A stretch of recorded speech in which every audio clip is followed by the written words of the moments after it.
All right, we're going to teach models for Hanami, and to make a model means that you want to create something that talks to your database and goes and fetches your data. It also represents what you have in your database. So for example, if we have a database table that stores lots of animals, because we've got a pet shop app, we want to retrieve those animals or their attributes like their name or the description, maybe who the owner of the animal was. And to do that, we're going to use a model. And the way Hanami uses a model is it splits it into two sort of groups. It has entities and repositories. So a repository, say for example, an animal repository, is a tool that we can use to go and create animals or fetch an animal.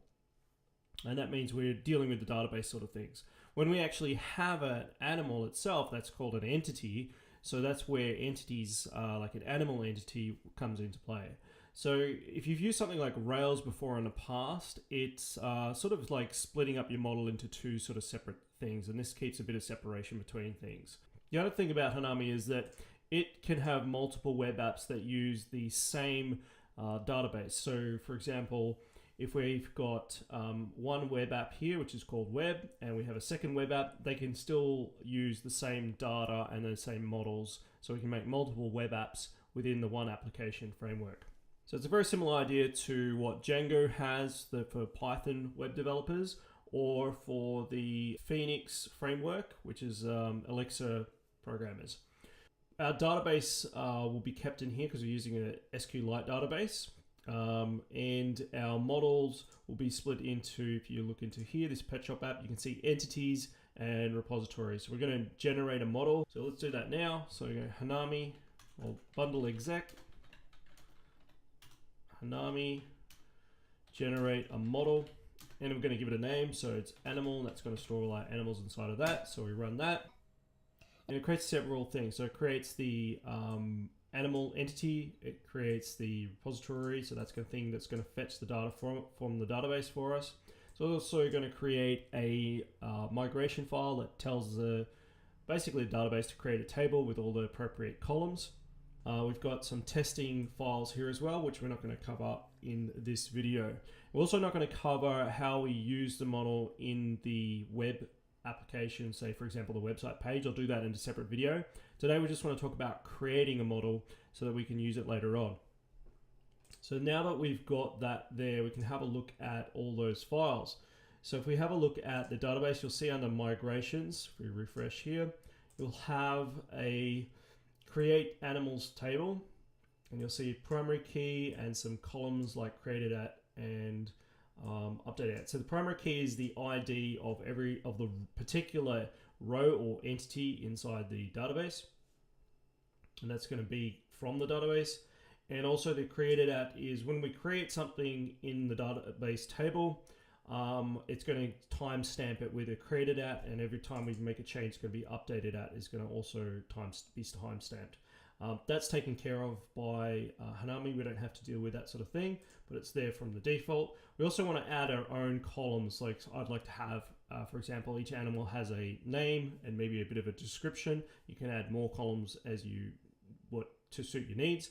But for now, I'm just going to go column name and string. So that's the data type string, and the column's name is name.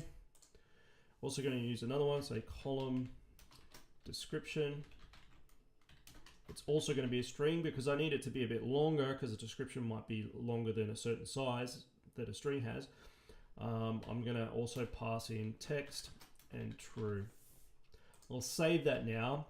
And so when I do a migration, I'll now have two extra columns in my table of animals. If I have a look at my entities here, you can see here is my class animal entity and my animal repository. So they're just classes that inherit from Hanami. So let's see how we can use that. Now, the first thing to do is to tell the database to go and create these into the database so that we can save and retrieve information. So to do that, we'll do bundle exec,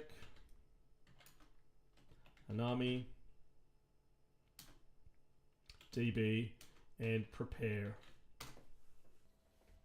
So that's now in our database. So if I just clear this now, So now you can see that we've actually created a database SQLite file. So that's our database there inside the database folder.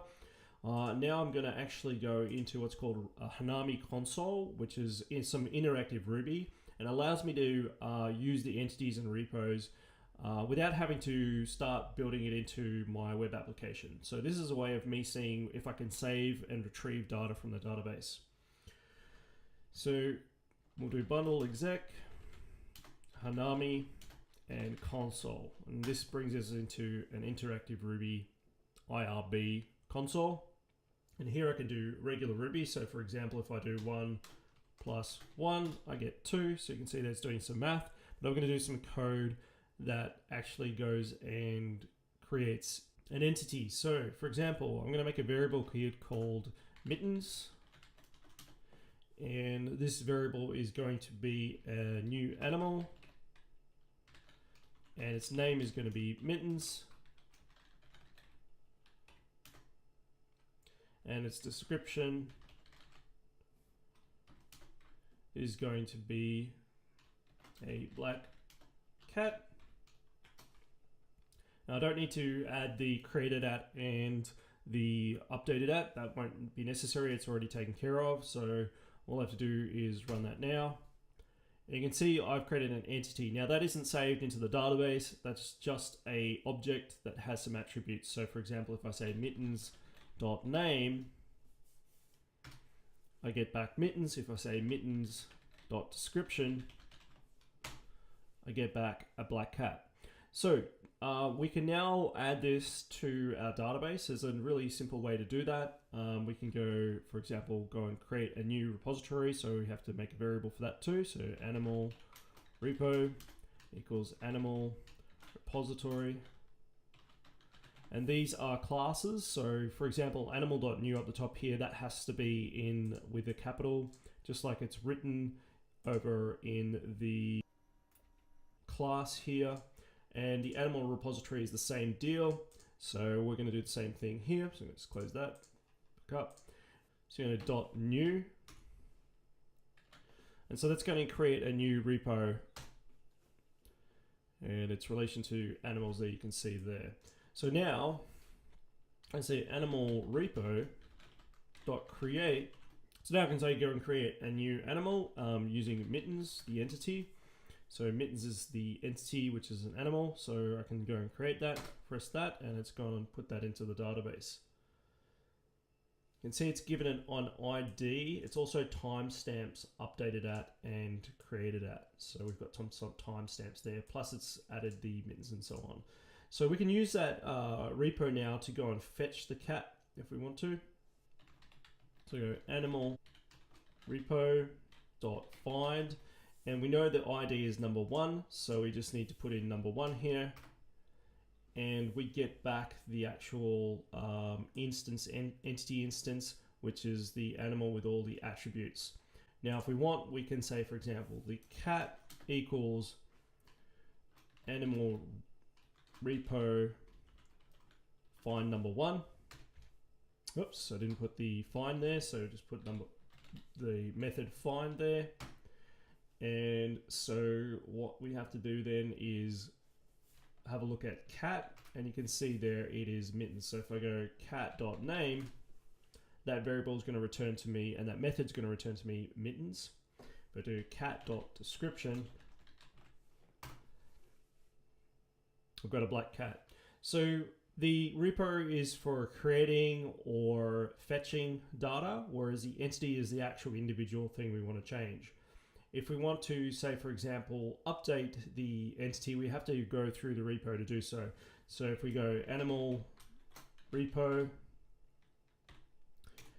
and .update, and we can tell it to actually update which particular item. So we're going to say it's number 1 in the animals table, and then we're going to say what we want to update. So we want to say a description. We might say we made a mistake. We want to call it a ginger cat. And we allow that to now update.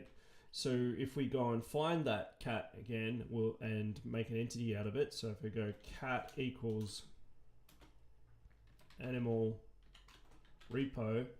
Because if you want to have a look here, if we don't do this, we're going to go description. We still get black cat because we haven't actually retrieved it from the database.